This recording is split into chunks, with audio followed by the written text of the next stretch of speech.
سلام مسنون۔ اب آپ یم خلیل الرحمن سے اردو میں خبریں سنیے گا۔ کل یعنی پیر کو مانسون سیشن پارلیمنٹ کا شروع ہوا۔ کورونا کی وجہ سے لوک سبھا کا نظارہ بدلا ہوا تھا۔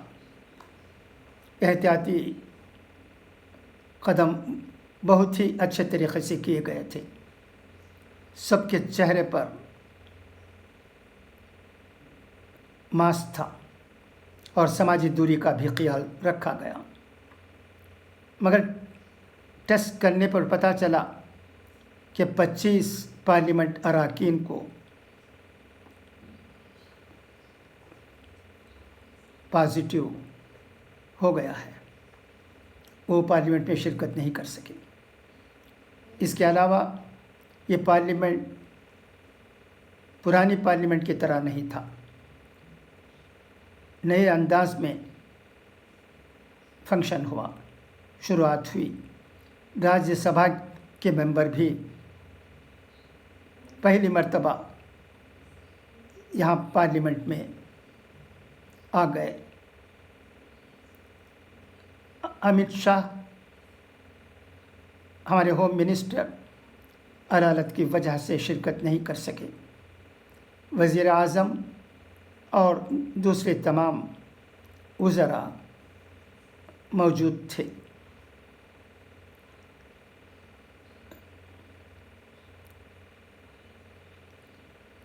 یہ پارلیمنٹ الگ قسم کا پارلیمنٹ کہا جاتا ہے،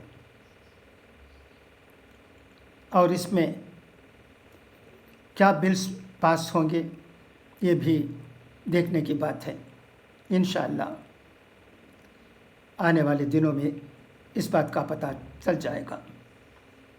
کورونا وائرس آپ جانتے ہیں ختم نہیں ہوا ہے، کنٹرول ایک حد تک ہوا ہے، کہیں بڑھتا ہے کہیں گھٹتا ہے۔ دہلی کے نائب وزیر اعلیٰ منیش سسودیا کو بھی کورونا ہو گیا ہے۔ کل کے دہلی سیشن میں وہ شرکت نہیں کر سکے۔ یہاں تمل ناڈو میں بھی کورونا وائرس کے واردات پیش آتے رہتے ہیں۔ کنٹرول ایک حد تک ہوا ہے، لوگ شفا بھی پائے ہیں، مگر نئے مریض بھی سامنے آ رہے ہیں۔ اسے پوری طرح کنٹرول کرنے کے لیے ایسا لگتا ہے کہ عوام کا کوآپریشن بہت ضروری ہے۔ ہم احتیاط برتیں، فیس ماسک کے بغیر کہیں نہ جائیں، سینیٹائزر کا استعمال کریں، جہاں لوگ زیادہ ہوتے ہیں تو وہاں جا کر شرکت نہ ہوئے، اور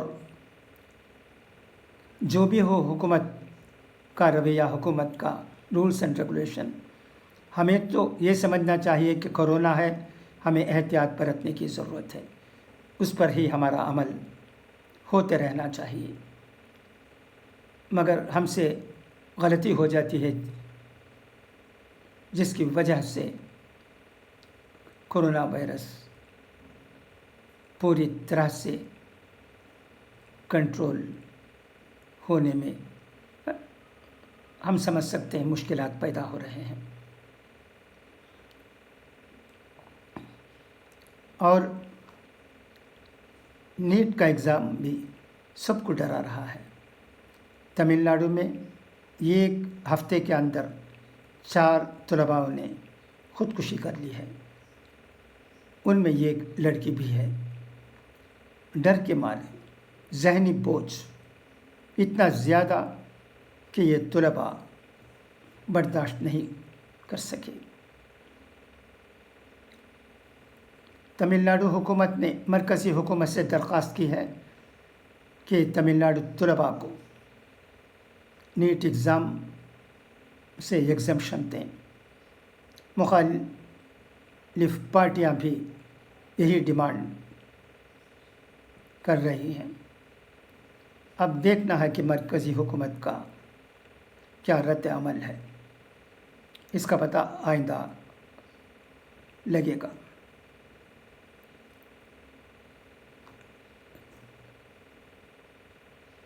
تمل ناڈو میں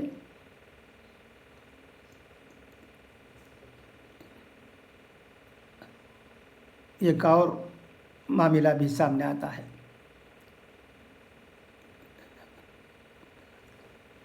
تھری لینگویج فارمولا ماننے کے لیے تمل ناڈو کے لوگ تیار نہیں ہیں۔ ہمیشہ یہاں 2 لینگویج فارمولا ہی رہا ہے۔ سرکاری اسکولوں میں انگریزی کے ساتھ صرف تمل زبان پڑھائی جاتی ہے۔ یہاں ہندی کے لیے پہلے بھی جگہ نہیں تھی، اب فیصلہ کیا گیا ہے تمل ناڈو حکومت کی جانب سے کہ آئندہ بھی یہاں صرف 2 لینگویج فارمولا ہی رہے گا۔ اس پر بھی مرکزی حکومت کو سوچ سمجھ کر ایک اچھا قدم اٹھانے کی ضرورت ہے۔ ہندی کو تمل ناڈو میں رہنے والوں پر امپوز کرتے ہیں تو اس کا انجام اچھا نہیں رہے گا۔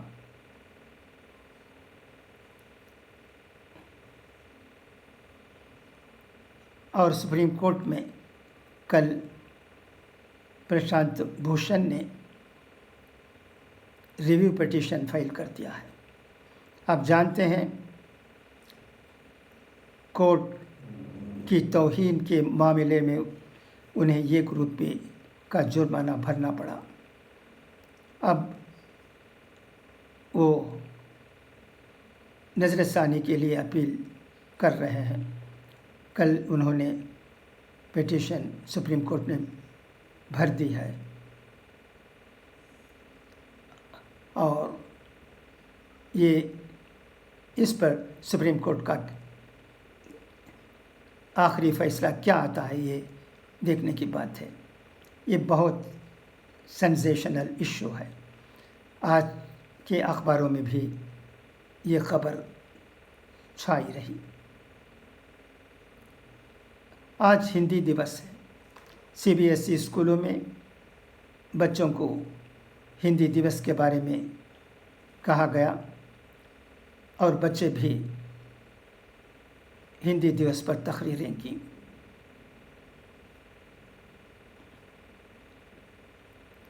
یہ پرائیویٹ اسکولوں کی بات ہے۔ جہاں تک سرکاری اسکولوں کا سوال ہے، جیسا کہ میں نے کہا پہلے بھی یہاں 2 لینگویج فارمولا ہی رہا اور انشاءاللہ آئندہ بھی اسی کو اپنایا جائے گا۔ ہندی یہاں کے لوگوں پر امپوز نہیں کیا جا سکتا، یہ تو سب جانتے ہیں۔ اس کی کوشش بھی مرکزی حکومت کی طرف سے نہیں ہونی چاہیے اور تمل ناڈو میں رہنے والے جذبات کی قدر کرتے ہوئے تمل ناڈو کی پالیسی کو اپنانے کی ضرورت ہے۔ یہاں 3 لینگویج فارمولا کو ٹھوسنے کی کوشش مرکزی حکومت سے میرا مطلب نہیں ہونا چاہیے۔ بس آج کے لیے اتنا ہی، پھر انشاءاللہ کل ملاقات ہوگی۔ خدا حافظ، فی امان اللہ۔